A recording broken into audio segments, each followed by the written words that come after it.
So it's a great pleasure for us to have Madam S. Kalaivani amidst us as the guest of honor. Without wasting the time, let me invite her to take over the podium. Please welcome her.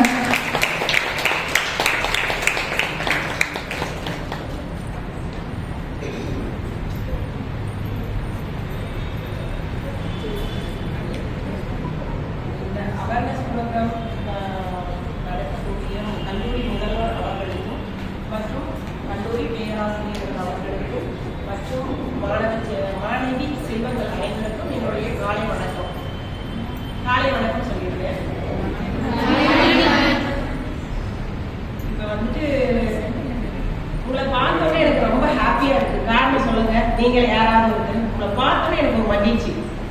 யாராவது ஒருத்தர் எதுவா இருக்கும்?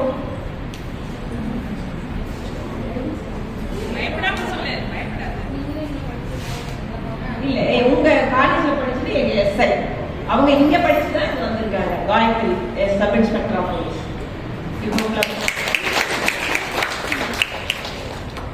உங்களை பார்க்கும்போது எனக்கு மகிழ்ச்சி எதுக்காக வருதுன்னா, இந்தியாவில், தமிழ்நாட்டில், சேலத்தில் டீச்சர் ட்ரைனிங் படிக்கிற பொண்ணுங்க, எதிர்காலத்தை உருவாக்கக்கூடிய பொண்ணுங்க, நம்ம பொண்ணுங்க. இவ்வளவு பேர் நம்ம எதிர்கால குழந்தைகளை கல்வி கொடுத்து உருவாக்க போறவங்க தானே. அப்ப உங்களுக்கு எல்லாம் நல்ல தேங்க்ஸ் சொல்லலாமா? நம்ம சொல்லாமா இல்லையா? கை தட்டல உங்களுக்கு நம்மளை நாம வந்து சந்தோஷமா வச்சுக்கணும் இல்லையா? அப்படிதான் நம்ம எதிர்காலத்தை உருவாக்க முடியும். நிறைய பேச விரும்பல, ஒரு 5 பாயிண்ட் மட்டும். ஃபர்ஸ்ட் நம்ம பெற்றோருக்கு உண்மையா இருக்கணும். யாருக்கு உண்மையா இருக்கணும்? இந்த இடத்துல கொண்டு வந்து வச்சிருக்கிறது யாரு? சவுண்டே இல்ல. அடுத்து யாருக்கு உண்மையா இருக்கணும்? டீச்சர். ஏன்னா நமக்கு தெரியாத சில விஷயங்களை, நாலேஜ், அறிவு எக்ஸெட்ரா எக்ஸெட்ரா எக்ஸ்பீரியன்ஸ் நமக்கே கிடைக்கணும்னு இல்லை, அவங்க எக்ஸ்பீரியன்ஸை நமக்கு சொல்லும் போது நம்ம எடுத்துக்கணும். அது கரெக்டுங்களா? நம்ம படிச்சு அறிவு வளரதை விட அவங்களுடைய எக்ஸ்பீரியன்ஸ் நமக்கு சொல்லும் போது அதை எடுத்துக்கலாமா? நம்ம வந்து கஷ்டப்பட்டு, நம்ம ஒவ்வொரு வீட்டுல இருந்தும் கஷ்டப்பட்டு இந்த நிலைமைக்கு வந்திருக்கோம். எவ்வளவோ பேர் ஆப்பர்ச்சுனிட்டி இல்லாம படிக்காம இருக்காங்க. ஆமாவா இல்லையா? சாரதா காலேஜ்ல படிக்கிறாங்கன்னாவே ஒரு கௌரவம், ஒரு மரியாதை. ஆமாவா இல்லையா? நல்ல சவுண்ட் வரலையே. சாப்பிட்டீங்களா இல்லையா? சாப்பிட்டாச்சா? அப்ப நல்லா பேசலாம்.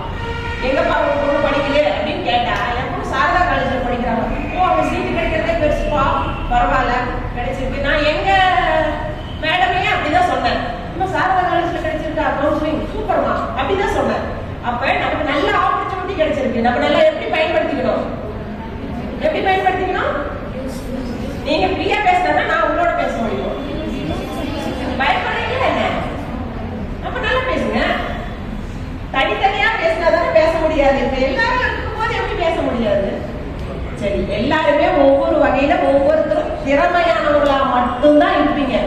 ஒருத்தருக்கு ஒரு கல்வி நல்லா வரும், ஒருத்தருக்கு ஸ்போர்ட்ஸ் நல்லா வரும், ஒருத்தருக்கு ஸ்பீச் நல்லா வரும். ஒவ்வொருத்தரும் டேலண்ட் பர்சன் தான். மனுஷ பிறவியில எல்லாருமே டேலண்ட் பர்சன் தான். யாரும் டேலண்ட் குறைவானவர்கள் கிடையாது. சரிதானா? நீங்க வந்து ஃபர்ஸ்ட் நீங்க வந்து குழந்தைங்கள்கிட்ட போய் சொல்லி கொடுக்கும்போது எப்படி தொட்டா தப்பு, எப்படி தொட்டா தப்பு இல்லை அப்படின்னு இல்ல. குழந்தைய யார் தொட்டாலும் தப்பு தான், அம்மாவை தவிர. டீச்சர் அம்மாவை தவிர யார் தொட்டாலும், அம்மாவும் டீச்சரும் தவிர வேற. டீச்சர் தான் லேடி டீச்சர், ஓகேவா? வேற யார் தொட்டாலும் தப்பு தான். குட் டச் பேட் டச் எல்லாம் கிடையாது, தொட்டாலே தப்பு தான். நீங்க உங்க குழந்தைங்களுக்கு அதை சொல்லணும், உங்க ஸ்டூடெண்ட்டுக்கு. அடுத்து நமக்கு தெரிஞ்சவங்க, நண்பர்கள், ஃப்ரெண்டு, இவங்கெல்லாம் பார்த்தா ஏதோ ஒரு பழக்கத்துக்கு அடிமையாயிருப்பாங்க. போதையா இருக்கலாம், ட்ரிங்க்ஸா இருக்கலாம், பாக்கா இருக்கலாம், அல்லது வேற இன்ஜெக்ஷனா இருக்கலாம். இதெல்லாம் தெரிஞ்சா நீங்க தடுக்க முடியாது. ஜஸ்ட் போலீஸ்க்கு இன்ஃபர்மேஷன் கொடுக்கலாம். கொடுக்கலாமா? உங்க பேரெல்லாம் கண்டிப்பா ரகசியமா இருக்கும். யார் சொன்னாங்கிறத நம்ம சொல்லவே மாட்டோம். உங்களுக்கு எந்த பிரச்சனையும் வராது. புரியுதா? அதே சமயத்துல குழந்தைங்களை வந்து குழந்தைங்களுக்கு தேவையான ஒரு ஹெல்ப் கிடைக்கல. அதாவது அவங்களுக்கு என்ன, ஒரு பெற்றோரோ இப்ப வந்து பேரண்ட்ஸ் பத்தி பேசும்போது அப்பாவை பத்தி நம்ம பேசணும். எல்லா அப்பாக்களும் மோசம் கிடையாது. ஆனா 10% அப்பா குழந்தைய ரேப் பண்ணி கன்சிலா இருக்கும் குழந்தை. இது என்னன்னு தெரியணும். நம்ம சின்னலாம் யோசிக்க கூடாது. அப்ப குழந்தை அவங்க அப்பா வந்து போதை பாதையில் இருக்காரா, நல்ல முறையில் இருக்காரா, நல்ல குழந்தைய வளர்க்குறாரான்னு பார்க்கும்போது 90% நல்லவங்க தான். 10% நான் கேஸ் போட்டு ஜெயிலுக்கு அமைச்சிருக்கேன். அதாவது பயாலஜிக்கல் ஃபாதரே குழந்தைய ரேப் பண்ணி குழந்தை 7 மாசம் 6 மாசம் கன்சீவா இருக்கு. இதை நம்ம கேட்க கூசக்கூடாது, அவேர்னஸ் ஆகணும். புரியுதுங்களா? அப்படி சின்ன சின்ன குழந்தைங்க வந்துச்சுன்னா நாங்க அவங்களுக்கு அவேர்னஸ் கொடுக்கணும். உங்க பேருலாம் வெளியே வராது, உங்களுக்கு எந்த பிரச்சனையும் வராது, நான் ஹெல்ப் பண்றேன். நீங்க ஒரு ட்ரஸ்டியா உண்மையா இருக்கணும். அவங்க யார்கிட்ட கேட்பாங்க? அம்மாட்ட சொன்னா அம்மா சமைக்க போடுவாங்க, அம்மாவுக்கு பிரச்சனை ஆயிடும், ஆல்ரெடி அம்மா கஷ்டத்துல இருக்காங்க, அதனால அவங்கள சொல்லக்கூடாது. பிள்ளைங்க நினைக்கும் நீ உங்களை பார்த்தோன்னு சரி டீச்சர்கிட்ட சொல்லலாம், நம்ம மேம்கிட்ட சொல்லலாம் அப்படின்னு யோசிப்பாங்களா? அது மாதிரி நம்ம பண்ணலாமா? இப்ப இந்த ஏஜ்ல நீங்க எல்லாமே தெரிஞ்சிருப்பீங்க. லவ்ன்ற பேர்ல ஏமாத்துதல் தான் நடக்கும். கேட்டா லவ் பண்றோம் அப்படின்னு பின்னாடியே வர்றது, அது அவன் தேவைக்கு அவன் டைம் பண்ணணும். நம்மளை பாராட்ட வரல, நம்ம கதாநாயகி கிடையாது. புரியுதா? நம்ம ட்ரெஸ் பண்றது நமக்கு நம்ம நல்லா இருந்தா போதும். அவன் சொல்லணுங்கிறதுக்காக நம்ம ட்ரெஸ் பண்ண வேண்டாம். நம்ம அப்பா அம்மா நல்லா இருக்குன்னு சொன்னா போதும். உங்களுக்கு நல்லது கெட்டது தெரியும், உங்களுக்கு அது சொல்ல தேவையில்லை. அதனால லவ்ன்ற பேர்ல ஏமாறக்கூடாது, ஏமாறவங்களையும் விடக்கூடாது. நீங்க லைஃப்ல செட்டில் ஆகுங்க, படிச்சு வேலைக்கு போங்க, அப்புறம் உங்களுக்கு நல்லது கெட்டது தெரியும், அப்புறம் யோசிங்க. இந்த படிக்கிற வயசுல யோசிக்க சரிதானா? நான் காதலுக்கு எதிரானவெல்லாம் கிடையாது. நீ செட்டில் ஆகு, அப்புறம் யோசி. நீ உங்ககிட்ட பணமும் திறமையும் அறிவும் இருந்தா உன்னை தேடி பல பேர் வருவான். உங்ககிட்ட எதுவுமே இல்லைன்னா நீ தான் ஒருத்தனை தேடி போயிட்டு இருக்க. அவனும் இன்னைக்கு நம்மள நல்லா இருக்குமா, இன்னும் 4 நாள் கழிச்சு இன்னொருத்தர நல்லா இருக்குமா, அது நமக்கு தெரியாமலே அந்த கேம் போயிட்டே இருக்கும். ஃபர்ஸ்ட் ஆஃப் ஆல் நான் என்ன சொல்றேன்னா, இந்த செக்ஸ் சம்பந்தமான குழந்தைகள் பெரியவர்கள் அவங்க விக்டிம் பாதிக்கப்பட்டவங்க எப்படி வந்தாலும் அவங்களுக்கு நம்ம ஹெல்ப் பண்ணணும். அதுக்கு தான் 1098 1091 181 இத்தனை போன் நம்பர்ஸ் இருக்கு. சொல்லுங்க என்னென்ன நம்பரு? இப்ப ஒரு குழந்தை யார்ட்டையும் சொல்லாம கஷ்டமா இருக்கு அப்படின்னு நீங்க ஃபீல் பண்ணீங்களா, எங்க நம்பருக்கு கால் பண்ணுங்க. எங்க நம்பர் நாங்க கொடுத்துட்டு போறோம். அந்த குழந்தைங்களை நம்ம அதுல இருந்து சேவ் பண்ணி கொண்டு வரலாங்களா? நீங்க எதிர்காலத்தை உருவாக்குறதுனால தான் நாங்க இங்க உங்ககிட்ட நாங்க அதை கேட்கிறோம். சரிதானா? அப்புறம் நல்லா படிக்கணும், நல்லா ஜாப் போகணும், நல்ல சமுதாயத்தை உருவாக்கணும், நம்ம பேரண்ட்ஸ் நல்லா பார்த்துக்கணும். அதே மாதிரி யாராவது அறியாமையிலையோ அல்லது ட்ரங்க் அண்ட் மூவ்லையோ அல்லது ஃபேமிலியில அடிக்ட் ஆகியோ இருந்தா அவங்களுக்கு ரீஹாபிலிட்டேஷன் சென்டர் இருக்கு. அவங்களை நம்ம மறுபடியும் புது வாழ்க்கை உருவாக்கி கொடுக்கலாம். அவங்க ஃபர்ஸ்ட் அதாவது தண்ணி அடிக்கிறவங்கலாம் மோசமானவன் இல்லை, அவன் ஒரு நோயில போய் சேர்ந்துட்டான், நல்லா இருக்க முடியாத ஒரு நோயில போய் இறங்கிட்டான். அது ஒரு டிசீஸ் தான். நம்ம என்ன பண்றோம், அவ்வளோதான்ப்பா அப்படிங்கிறோம். ஆனா தண்ணி அடிச்சு திரும்பி வாழ்ந்தவங்க நிறைய பேர் இருக்காங்க, நிறைய ஜெயிச்சவங்க. இப்ப நம்ம அண்ணன் தம்பியா இருக்கலாம், நம்ம அப்பாவா இருக்கலாம், நம்ம நண்பர்களா இருக்கலாம். அவங்களுக்கு கூட நீங்க எங்க கிட்ட சொன்னீங்கன்னா ரீஹாபிலிட்டேஷன் சென்டர்ல சேர்த்து அவங்களை மறுபடியும் உருவாக்கி வைக்கலாம், நல்ல மனிதனா வாழ வைக்கலாம். பிறகு ஒரே தடவை நல்லா வாழ்ந்துட்டு போகணுமா இல்லையா? இந்த ஏஜ் திரும்ப கிடைக்குமா உங்களுக்கு? அப்ப இந்த ஏஜ்ல நம்ம என்னென்ன பண்ணோம் நம்ம பிளான் பண்ணி கம்ப்யூட்டர் மாதிரி வாழ வேணாம், நல்லா என்ஜாய்ஃபுல்லா வாழ்ந்து சாதிக்கலாமா? ஒன்னும் சவுண்ட் இல்லை. இப்படி ஹாப்பியா பேசினதா எனக்கு இந்த 2 பாயிண்ட் ஏதாவது சொல்லலாமா பொண்ணுங்களுக்கு அப்படின்னு தோணும். அப்புறமா எப்பவுமே நம்ம தகவலை நாம இன்ஃபர்மேஷனை சொல்ல யோசிக்க கூடாது. ஏன்னா உங்களை பத்தி எதுவுமே எந்த தகவலும் எங்க படிக்கிறாங்க, எந்த பேர், இதெல்லாம் எதுவுமே வராது. நம்மளே ஒரு முயற்சி எடுக்கலன்னா நமக்காக வேற யாரும் எடுப்பா? வேற யாராவது ஹெல்ப் பண்ணுவாங்களா? நமக்கு நாம படிச்சாதான் நம்ம மார்க் வாங்க முடியும். ஐயோ அவங்க படிச்சா நம்ம மார்க் வாங்கிட முடியும், நம்ம அவங்க சாப்பிட்டா நமக்கு சாப்பாடு கிடைச்சிடும், அப்படி ஏதாவது இருக்கா? கிடையவே கிடையாது. அதனால நீங்களும் சேஃப்டியா இருங்க, யாரையும் நம்பாதீங்க. லவ்ங்கிற பேர்ல நம்ம வாழ்க்கையை நாசம் பண்ணிடுவானுங்க, அதையும் நம்பாதீங்க. நீங்க ஸ்கூலுக்கு போற இடத்துல குழந்தைங்களுக்கு ஏதாவது செக்ஸ் டார்ச்சரோ அல்லது ட்ரங்கன்ல வேற ஏதாவது அவங்க பேரண்ட்ஸோ நண்பர்களோ பெற்றோரோ யாராவது ஏதாவது பண்ணாலும் தெரிவிக்கணும். நீங்க தான் தெரிவிக்கணும், குழந்தைங்க சொல்லாது. புரியுதுங்களா? பரவாயில்ல இவங்க ட்ரைனிங் தான் வந்தாங்க, இப்படி பண்ணிட்டாங்க அப்படின்னு ஒரு பேர் வாங்கலாமா? அப்புறம் வேற என்ன சொல்லணும், நல்ல திறமைகளை வளர்த்து கத்துக்கோங்க. நல்ல கல்வி மட்டும்தான் எங்க போனாலும் ஜெயிக்கலாம். பணம் இருந்தா ஜெயிக்க முடியாது. கல்வி எந்த ஊர்ல, எந்த நாட்டுல, எந்த கண்ட்ரில போனாலும் ஜெயிக்கலாம்.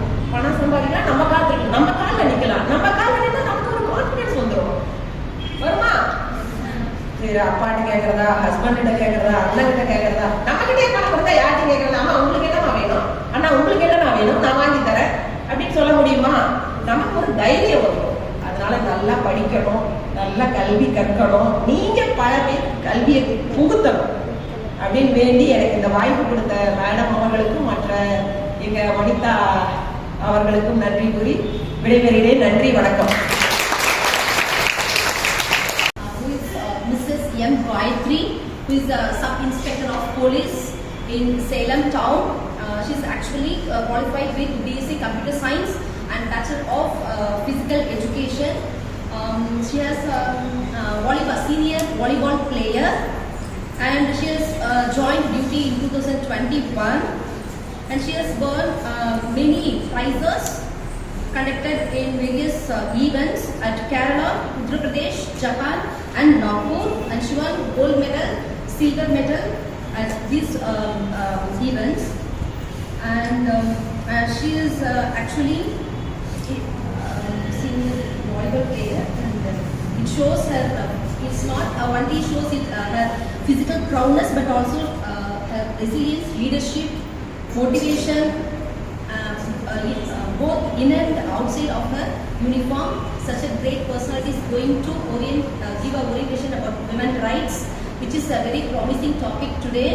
So we are very fortunate to hear about women's rights from her place. Okay, so thank you very much, ma'am, and I'm very proud to welcome you. Yes, thank you.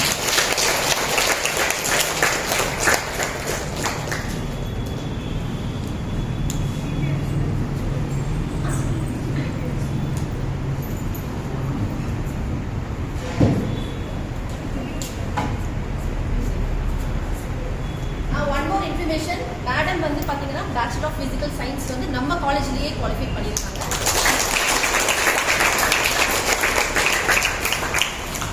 கல்லூரி முதல்வர் அவர்களுக்கும், உதவி பேராசிரியர் அவர்களுக்கும், காவல் ஆய்வாளர் அவர்களுக்கும், எனது சகோதரர்கள் ஆகிய உங்கள் அனைவருக்கும் எனது இனிய காலை வணக்கத்தை தெரிவித்துக் கொள்கிறேன்.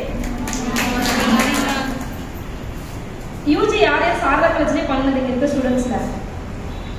வெளியிலேருந்து வந்தது யாரு? கொஞ்சம் கஷ்டமா இருக்கும் நமக்குலாம். என்னடா ஸ்கூல் மாதிரி இருக்கு, சாரி கட்ட சொல்றாங்க, ப்ரேயர் வைக்கிறாங்க அப்படி தானே. பட் நீங்களாமே ரொம்ப லக்கி ஸ்டூடெண்ட் அப்படின்னு நான் சொல்லுவேன். நானும் யூஜி வந்து வேற காலேஜில் படிச்சுதான் இங்கே பிகேட் படிக்கிறாங்க.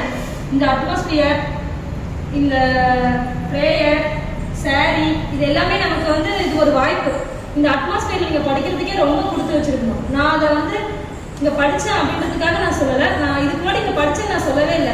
அவங்க மேடமே கேட்டாங்க, நான் பிடெக் ஸ்டூடெண்ட்னு, மேடம் நீங்கள் இங்கே பிடெக் பண்ணீங்களா அப்படின்னு கேட்டதுக்கப்புறம் தான் ஆமாம் மேடம் அப்படின்னு நான் சொன்னேன். உண்மையாலுமே மனதார சொல்கிறேன், நம்ம படிக்கிறதுக்கு உண்மையாலுமே கொடுத்து வச்சுருவீங்க அப்படி தானே. உங்களோட லைஃப்பில் வந்து அவங்க நம்ம ஸ்டாஃப்ல கையை பிடிச்சி கூப்பிட்டு போய் கரெக்டான ஒரு இடத்துல விட்டுருவாங்க. நீங்கள் அவங்க கூட பயணிச்சா மட்டும் போதும், வேற எதுவும் நீங்கள் பண்ண வேண்டாம். அவங்க சொல்கிறத கேட்டு அவங்க கூட பயணிச்சா மட்டும் போதும். நீங்கள் ஒரு ஆல்மோஸ்ட் ஒரு பாதி கடலை தாண்டிட்டீங்க. ஒரு நல்ல ஒரு ப்ரொஃபஷனலை வந்து சூஸ் பண்ணியிருக்கீங்க. ஆசிரியர்கள், குழந்தைங்க வந்துட்டு பெற்றோர்களோட அதிக நேரம் இருக்கிறத விட எங்க அதிக நேரம் இருக்கிறாங்க? ஸ்கூலில் தான் இருக்காங்க. ஈவினிங் போகிறாங்க, டியூஷன் போயிடுவாங்க, நைட் தூங்க ஒன்று தான் வீட்டுக்கு போவாங்க, மறுபடியும் மார்னிங் எழுந்திருப்பாங்க, ரொட்டீன் லைஃப் ஸ்கூலுக்கு வந்துடுவாங்க. அதிக நேரம் இருக்கிறது ஆசிரியர்களுக்கு கூட தான். அவங்கள ஒரு நல்ல ஒரு இடத்துக்கு கொண்டுட்டு போய் வைக்கணும் அப்படின்றது வந்து ஆசிரியர்களுக்கு தான். ஆசிரியர்கள் மட்டும்தான் என்ன பண்ணுவாங்க? அதிக ஆசிரியர்களை உருவாக்குவாங்க. மருத்துவர்கள், காவலர்கள், இன்ஜினியர் எல்லாத்தையுமே உருவாக்குறது ஆசிரியர்கள் தான். நீங்க வந்து அப்ப இந்த மாதிரி எத்தனை படைப்பாளிகளை உருவாக்க போறீங்க? அந்த ஒரு படைப்பாளி இப்ப நீங்க இருக்கீங்க, உங்களை ஒரு படைப்பாளிகள்லாம் உருவாக்க போறாங்க. அப்படி உருவாக்கக்கூடிய சூழ்நிலை இருக்கு. நீங்க கொஞ்சம் விழிப்புணர்வா இருக்கணும். வருமுன் காப்பதே மேல், prevention is better then cure. அதாவது ஒரு பிரச்சனை வரதுக்கு முன்னாடி அதை எப்படி ஹேண்டில் பண்ணலாம், அதை எப்படி நம்ம அவாய்ட் பண்ணலாம் அப்படின்ற ஒரு விழிப்புணர்வோட நீங்க இருந்தால் தான் குழந்தைகளை நீங்க வழிநடத்த முடியும். சரிங்களா? குழந்தைங்களுக்கு குட் டச் பேட் டச் பத்தி சொல்லிக் கொடுங்க. நீங்களும் அது விழிப்புணர்வோட இருங்க. யாராவது அழகா இருக்குன்னு சொன்னாங்கன்னா நம்ம என்ன பண்றது? கவுந்துறது அப்படிதானே. அழகா இருக்குன்னு ஒரு வார்த்தை சொன்னா போதும், எல்லாருமே நீங்க எல்லாருமே அழகா தான் இருக்கீங்க. மட்டும் தெரிஞ்சுக்கோங்க. எல்லாருமே உங்க பேரண்ட்ஸ் அழகா இருக்காங்களா? யாராவது அழகுன்னு சொல்லுவீங்களா? ஆனா நம்ம அம்மா வயசானவங்களா இருப்பாங்க, கொஞ்சம் முடியெல்லாம் நரைச்சிருப்போம், சாரிலாம் கொஞ்சம் நீட்டா அந்த மாதிரி அழகா வியர் பண்ண மாட்டாங்க. ஆனா அழகுன்னு சொல்லுவீங்களா? ஏன் அழகா இருக்காங்கன்னு சொல்றீங்க? எதனால அழகா இருக்காங்கன்னு அவங்கள சொல்றீங்க நீங்க? அவங்களோட தியாகம், நமக்காக அவங்களோட தியாகம். அதே மாதிரி இப்போ உங்க இதுல அழகு அப்படின்னா நீங்க உங்களை அழகா காமிச்சுக்கலாம். ஆனா உங்களோட அழகு என்னன்னா, இப்போ உங்களோட பேர் சொல்லி யாராவது கேட்டா உங்களை பத்தி ஒரு நல்ல ஒரு அவுட்கம் வருது இல்லைங்களா? நீங்க படிச்ச இப்ப யூஜி காலேஜ்ல போய் கேட்கும்போது ஒரு நல்ல ஃபீட்பேக் கொடுக்குறாங்க இல்லைங்களா? அதுதான் அழகு. சரிங்களா? மற்ற நம்மளோட அழகு, இந்த அழகு எவ்வளவு நாளைக்கு இருக்கும்? கொஞ்ச நாளைக்கு தான் இருக்கும். இதை வச்சு நீங்க உங்களை மிஸ்யூஸ் பண்ண ட்ரை பண்ணுவாங்க. அந்த கடலுக்குள்ள நீங்க விழுந்துடாதீங்க. விழுந்துட்டா நீச்சல் கத்துக்கிட்டு இருந்தாலும் பயன் இல்லை. சரிங்களா? பாதி கடல் தாண்டிட்டீங்கன்னு கொஞ்சம் கடல் தான் இருக்கு. அந்த இதை நீங்க கரெக்டா முடிக்கணும் அப்படின்னா நீங்க ஒரு சுய ஒழுக்கத்தோட இருக்கணும். உங்களுக்கு நிறைய அப்டக்கிள்ஸ் வரும். உங்களை கடவுள் சீண்டி பார்ப்பாரு, இந்த பொண்ணு தேருமா தேராதா அப்படின்னு நிறைய சீண்டி பார்ப்பாரு. அப்ப நீங்க என்ன பண்ணணும்? நேரா இருக்கணும். இந்த போன் அளவு இல்லை. இந்த மாதிரி இந்த காலேஜ் இருக்கா? எந்த காலேஜுமே இல்லை. பேருக்கு மட்டும்தான் போன் அளவுன்னு சொல்லுவாங்க. ஆனா உள்ள எல்லாரும் போன் வச்சிருப்பாங்க. ஆனா இங்க அப்படி கிடையாது. போன் அளவுல தானே. உங்களுக்கு போன் வந்து நல்லதுதான். ஆனா எந்த அளவுக்கு அதை பயன்படுத்தணுமோ அந்த அளவுக்கு தான் பயன்படுத்தணும். சோசியல் மீடியால எத்தனை பேர் இருக்கீங்க? எல்லாருமே இருக்கீங்க. அது வந்து நல்லதுக்காக மட்டும் பயன்படுத்திக்கோங்க. சோசியல் மீடியால டக்கு நமக்கு நியூஸ்லாம் அப்டேட் ஆகும். நானும் சோசியல் மீடியால இருப்பேன். எதுக்காக? நியூஸ் பக்கத்துக்காக மட்டும்தான். அதுல நம்ம போட்டோஸ் அப்டேட் பண்றது, அதுல உடனே யாராவது எத்தனை லைக்ஸ் வரும், எத்தனை கமெண்ட் வரும் அப்படின்னா 10 ரூபாய் எடுத்துக்காட்டு. வாட்ஸ்அப்ல ஸ்டேட்டஸ் போடுறது, நம்ம கான்டாக்டே 100 பேர் தான் இருப்பாங்க. ஆனா நம்ம அந்த ஸ்டேட்டஸை 200 முறை பார்த்துருக்கோம். அதெல்லாம் வேண்டாம். நீங்க உண்மையாலுமே அழகுதான். சரிங்களா? அதை ஒருத்தர் சொல்லணும் அப்படின்னு எதிர்பார்க்காதீங்க. இந்த எதிர்பார்ப்புகள் இருக்கும்போது நீங்க கவுந்துருவீங்க. சரிங்களா? அந்த எதிர்பார்ப்புகளோட நீங்க ஸ்டேட்டஸ் அப்டேட் பண்றது, இன்ஸ்டாகிராம்ல போடுறது, ஃபேஸ்புக்ல போடுறது. அப்போ ஒருத்தர் ஒரு 10 போஸ்ட்டுக்கு உங்களுக்கு லைக் போட்டா என்ன பண்ணுவீங்க? நீங்க அவங்களை வாட்ச் பண்ண ஆரம்பிச்சுவீங்க. அதனால ஏதாவது பயன் உள்ளதா? ஏதாவது பயன் இருக்கா? உங்களுக்கு ஏதாவது ஒரு நல்ல அவுட்கம் கிடைக்க போகுதா? கிடையாது. அது ஒரு பயனற்றது. நீங்க சோசியல் மீடியா யூஸ் பண்ணுங்க. ஜஸ்ட் என்ன அப்டேட்ன்றத பாருங்க. சொசைட்டில என்ன நடக்குது அப்படின்றத வாட்ச் பண்ணுங்க. தப்பு இல்லை. ஆனா அதை அடிக்ட் ஆயிடாதீங்க. யாராவது உங்களை அழகா இருக்குன்னு சொல்லணும், உங்க போஸ்ட்டுக்கு லைக் போடணும் அப்படின்னு எதிர்பார்க்காதீங்க. அப்படி எதிர்பார்த்தீங்கன்னா உங்களை தீய வழியில மிஸ்யூஸ் பண்ணிடுவாங்க. பெண்களோட மனசு எப்பவுமே எப்படி? ரொம்ப இலகுன மனசு. எங்க ஸ்டேஷன்ல ஒரு 2 டேஸ்க்கு முன்னாடி கூட ஒரு சம்பவம் நடந்தது. என்னன்னா, அந்த பொண்ணு அந்த பையனை விருப்பப்பட்டு காதலிக்கிறாங்க. அந்த பையன் ஈஸியா வேண்டாம்னு சொல்லிடுறான். ஆனா அந்த பொண்ணை நாங்க கம்பல் பண்ணி கல்யாணம் பண்ணி வைக்க முடியாது இல்லையா? அந்த பொண்ணு என்னோட 1 வருஷம் பெரிய பொண்ணா இருக்கும். ஆனா எங்க காரணம் உங்களுக்கு எப்படியாவது கல்யாணம் பண்ணி வச்சுருங்க. எப்படியாவது எனக்கு கல்யாணம் எப்படி கல்யாணம் பண்ணிக்கிறது? கட்டாயப்படுத்தி கல்யாணம் பண்ணிக்க முடியும். அந்த பையன் அதை ஈஸியாக எடுத்துக்கிட்டான். அந்த பொண்ணால் அதை எடுத்துக்க முடியல. அப்படி மிஸ்யூஸ் பண்ணிடுவாங்க. அந்த நிலைமைக்கு நீங்க போயிடாதீங்க அப்படின்றத சொல்றேன். சரிங்களா? தென் எல்லாருமே ஒரு உயர்ந்த ஒரு எண்ணத்தோட இருங்க. இப்ப நம்ம இந்த இடத்துல இருக்கோமா? எண்ணத்துக்காக இருக்கும். எண்ணம் போலதான் வாழ்க்கை. உங்க ஆள் மனசுல நீங்க என்ன நினைக்கிறீங்களோ கண்டிப்பா அதுவாக நீங்க உருவாக்குவீங்க. நம்மளால முடியாது அப்படின்னு கிடையாது. உங்களுக்கு இப்ப வந்து ஃபீஸ் கம்மி, ரொம்ப கம்மின்னு நினைக்கிறேன். ஃபீஸ் ரொம்ப கம்மி. பேப்பர் ஃபீஸ் மட்டும் தான் பே பண்ற மாதிரி இருக்கும். தென் உங்களுக்கு ஸ்காலர்ஷிப் கொடுத்துருவாங்க. அப்படிதானே? உங்களுக்கு ஸ்காலர்ஷிப் இருக்கு, எனக்கு ஸ்காலர்ஷிப் கொடுத்துருவாங்க. இந்த கல்வி ஒன்று மட்டும் தான் நமக்கு என்ன, எந்த ஒரு நிலைமை இருந்தாலும் கரெக்டாக நமக்கு கிடைக்கிறது என்ன? இந்த கல்வி. இதில் நிறைய பேர் வசதி இல்லாத, ரொம்ப இந்த காலேஜ்ல ஃபீஸ் கட்டிலாம் படிக்க முடியாது அப்படின்றதுக்கு எனக்கு அட்மிஷன் கிடைச்சிருக்கும். இந்த கல்வி நம்ம கையில பிடிச்சிக்கிட்டு உயர்ந்த எண்ணத்தோட ஒரு நல்ல எண்ணங்களை மனதில் பதிய வச்சு அதை நோக்கி நம்ம பயணிச்சோம்னா கண்டிப்பா அந்த இடத்த நம்ம அடைஞ்சிடலாம். கவர்மெண்ட் எக்ஸாம்ஸ் எழுதுங்க. நல்ல எண்ணங்களை உங்களுக்குள்ள கொடுத்துக்கோங்க. ஒழுக்கமா இருங்க. ஒழுக்கம் அப்படின்றது ஒவ்வொருத்தருக்கும் வேறுபடும். ஒழுக்கம் இழுக்கம் தரலாம், ஒழுக்கம் உயிரினும் ஓம்பப்படும். அந்த திருக்குறள் டெய்லி ஒரு முறை சொல்லுங்க அப்படின்னு எங்க முதல்வர் எனக்கு சொல்லியிருக்காங்க. அம்சா மேடம் ஒரு மேடம் இருந்தாங்க. டெய்லி அந்த குரல் உங்க கண்ணாடி பார்த்து சொல்லி பாருங்களேன். அது அந்த குரலுக்கு ஏற்ற மாதிரி நீங்க உங்களை வடிவமைச்சுக்கலாம். ஒழுக்கம் அப்படின்றதுக்கு எங்களுக்கு ஒழுக்கம் அப்படின்னா வர பெட்டிஷனை நாங்கள் கரெக்டாக ஹேண்டில் பண்றது. சரிங்களா? அவங்களுக்கு எந்த ஒரு பாரபட்சமும் பார்க்காம, ஜாதி வேறுபாடு பார்க்காம, எந்த ஒரு லட்சமும் வாங்காம அவங்க இது பண்றதுதான் எனக்கான ஒழுக்கம். இப்போ உங்களுக்கு ஒழுக்கம் வேறுபடும்.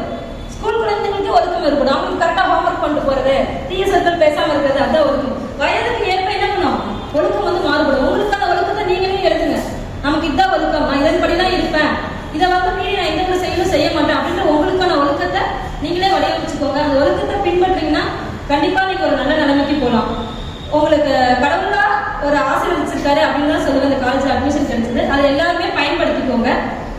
தென் சோசியல் மீடியாவில் ஃபோட்டோஸ் எதுவும் அப்டேட் பண்ணாதீங்க. அப்படியே அப்டேட் பண்ணாலும் அவங்க லைக்ஸ் கொடுக்கணும், கமெண்ட்ஸ் கொடுக்கணும்னு எதிர்பார்க்காதீங்க. உங்களுக்கு ஏதாவது ஒரு பிரச்சனை அப்படின்னா தாராளமாக நீங்கள் வந்து காவல்துறை நாடி சொல்லலாம். போலீஸ் அக்கா அப்படின்னு சொல்லி ஒரு ஸ்கீம் கொண்டு வந்திருக்காங்க. இந்த காலேஜுக்கும் ஒரு போலீஸ் வருவாங்க. அவங்க தான் கூட ஃப்ரெண்ட்லியாக பழகுவாங்க. நீங்கள் அவங்க போலீஸ்னே பார்க்க தேவையில்ல. போலீஸ் அக்கா அப்படின்றதுக்கு அதுதான் மீனிங். உங்களுக்கு ஏதாவது ஒரு பிரச்சனை, வீட்டு சைடில் பக்கத்தில் இருக்க பிரச்சனை, என்னை வந்து எனக்கு லவ் டார்ச்சர் கொடுக்குறாங்க, இல்லை என்னோட ஃபோட்டோஸ் வாங்கி வச்சுட்டு நான் ஃப்ரெண்டாக தான் பழகினேன், என்னோட ஃபோட்டோஸ் வாங்கி வச்சுட்டு எனக்கு பிளாக்மெயில் பண்ணுறாங்க அப்படின்னா நீங்கள் பயப்பட தேவையில்லை. நீங்கள் பயப்படாம தாராளமாக அந்த பொண்ணுகிட்ட சொல்லலாம். உங்களுக்கு போலீஸ் அக்கா எங்கள் ஸ்டேஷன்ல இருந்தால் ஒரு பொண்ணு வாசகின்னு சொல்லிட்டு வருவாங்க. சரி, யார் வராங்கன்னு எனக்கு சரியா தெரியல. அதை நீங்கள் வெரிஃபை பண்ணிக்கோங்க. போலீஸ் அக்கான்னு ஒருத்தர் வருவாங்க. நீங்கள் அவங்க கிட்ட தான் சொல்லணும் அப்படின்ற ஒரு அவங்க கிட்ட மட்டும்தான் சொல்லணும் அப்படின்றது கூட இல்லை. நீங்கள் எங்ககிட்ட யார்கிட்டயாவது கான்டாக்ட் பண்ணி கூட சொல்லலாம். உங்களுக்கு எந்த ஒரு பிரச்சனைனாலும் உங்களுக்கு உறுதுணையாக நாங்கள் மகளிர் காவல் நிலையம் இருப்பாங்க. சரிங்களா? நீங்கள் எதுக்கும் பயப்பட தேவையில்ல. ஆனால் என்ன சொல்லணும்னா எந்த ஒரு பிரச்சனையும் மாட்டிக்காதீங்க. நீங்கள் ஒரு விக்டிமா பாதிக்கப்பட்டா மாறிடாதீங்க அப்படின்னு தான் சொல்கிறேன். இந்த வயசுல காதல் வேண்டாம். இன்ஸ்பெக்டரோட சொல்ற மாதிரி காதலுக்கு எதிரில நாங்கள் யாரும் இல்லை. இந்த வயசுல வேண்டாம். அவங்களுக்கு கரெக்டாக சூஸ் பண்ண தெரியாது. இந்த வயசுல அவங்க சொல்ற வார்த்தைகள் மட்டும் தான் அவங்க மைண்ட்ல ஏறும். நீங்கள் அழகா இருக்கீங்க, அழகா சேரீ கட்டுறீங்க, அவங்க முடி அழகா இருக்கு, அவங்க கண் அழகா இருக்கு அப்படின்னு சொல்றது மட்டும் தான் அவங்க மைண்டுக்குள்ள ஏறும். நீங்க பின்புலத்தை பார்க்க மாட்டீங்க. அவன் நல்லவனா, அவனோட பேக்ரவுண்ட் எப்படி அவங்க கேட்க, இல்லை அவங்களை கல்யாணம் பண்ணிட்டு போனா உங்களை கரெக்டா கூட்டிட்டு போவாங்களா அப்படின்ற சிந்தனை உங்களுக்கு இந்த வயசுல வராது. அதனால நீங்க இதே ஒரு வேலைக்கு போனதுக்கு அப்புறம் அதை பத்தி யோசிச்சீங்கன்னா அப்ப எடுக்கக்கூடிய முடிவு கரெக்டான முடிவா இருக்கும் அப்படின்றத சொல்ல விரும்புகிறேன். ஈன்ற மனதில் பெரிதுக்கும் தன் மகனை சான்றோர் என கேட்ட தாய். இந்த குரலுக்கு இலக்கணமா இங்க இருக்க மாணவர்கள் எல்லாம் வருவாங்கன்னு நம்பி வாய்ப்பளித்த அனைவருக்கும் நன்றி கூறி விடைபெறுகிறேன். நன்றி.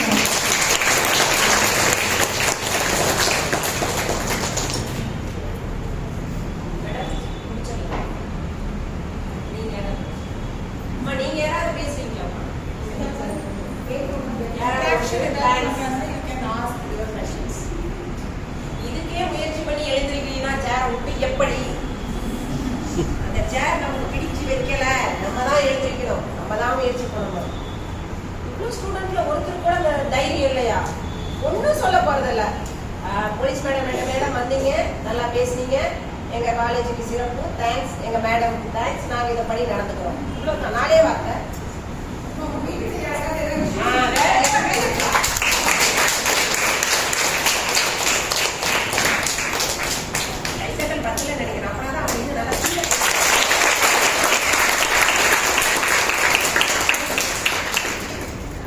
வந்திருக்கும் பேராசிரியர் அவர்களுக்கும் மாணவ செல்வங்களுக்கும் காவல்துறை ஆய்வாளர் அவர்களுக்கும் நன்றி.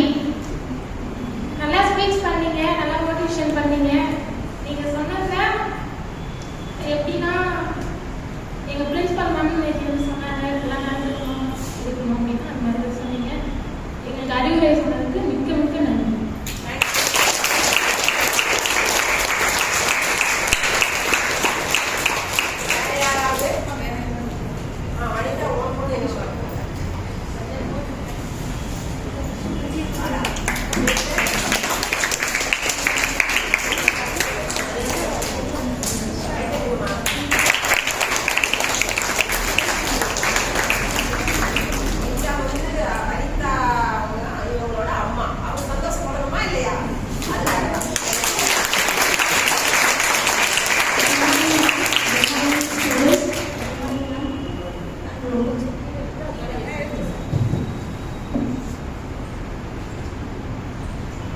Thank you for the speech ma'am.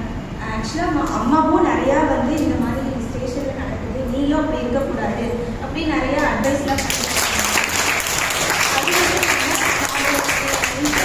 இருந்தாலும் அம்மா வந்து என் ஃபோனெல்லாம் செக் பண்ணுவாங்க. மாதத்தில் ஒரு டைம் செக் பண்ணி எப்படி இருக்கணும் அப்படின்ட்டு ஸ்ட்ரிக்டாக ஃபாலோ பண்ணிட்டு தான் மேம் இருக்காங்க. எங்கள் ஸ்டூடெண்ட்ஸ்க்கு எங்களுக்கு எல்லாத்துக்கும் அட்வைஸ் கொடுத்ததுக்கு ரொம்ப thank you ma'am.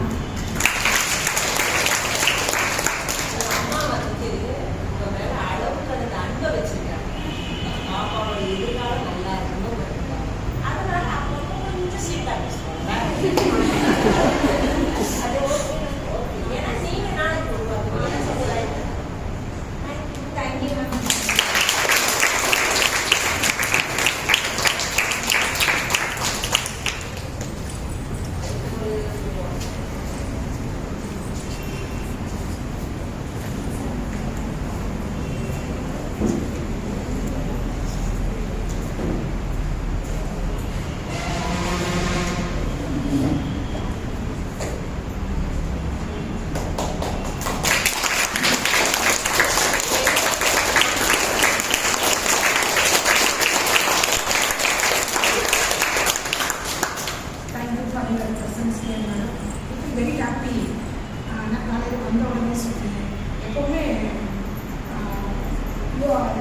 they are the different from the common people, isn't it?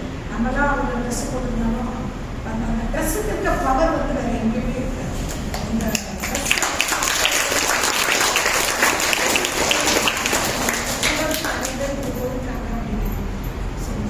First we are giving respect to your dress. First we are wearing this dress. And then we are giving very good awareness to our students. Thank you, madam.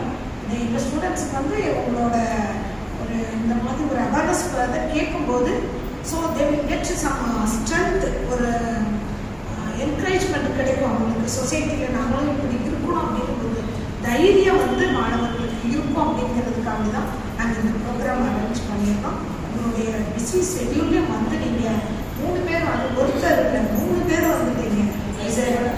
4 பேர் SI சாரோட 4 பேரும் வந்துட்டீங்க. It's very good proud. நீங்கள் வந்து ஒரு ஏதாவது ஒரு இடத்துக்கு போகும்போது கண்டிப்பாக ஃபஸ்ட்டு யாருக்கு வழிவிடுவாங்க?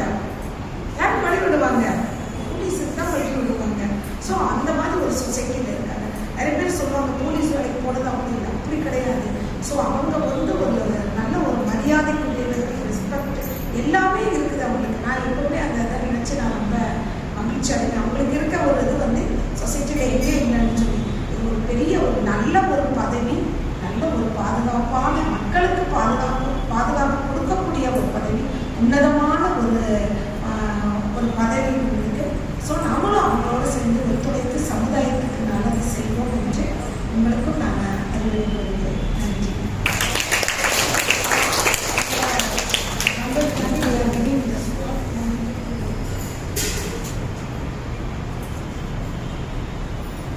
Now I request our principal madam to give away a momentum to Mrs. S. Kalaivani ma'am.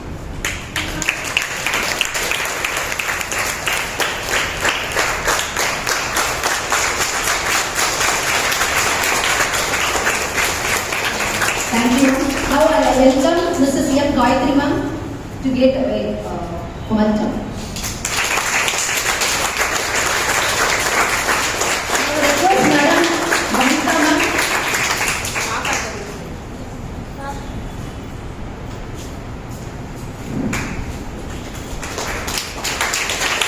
Thank you ma'am. Thank you very much.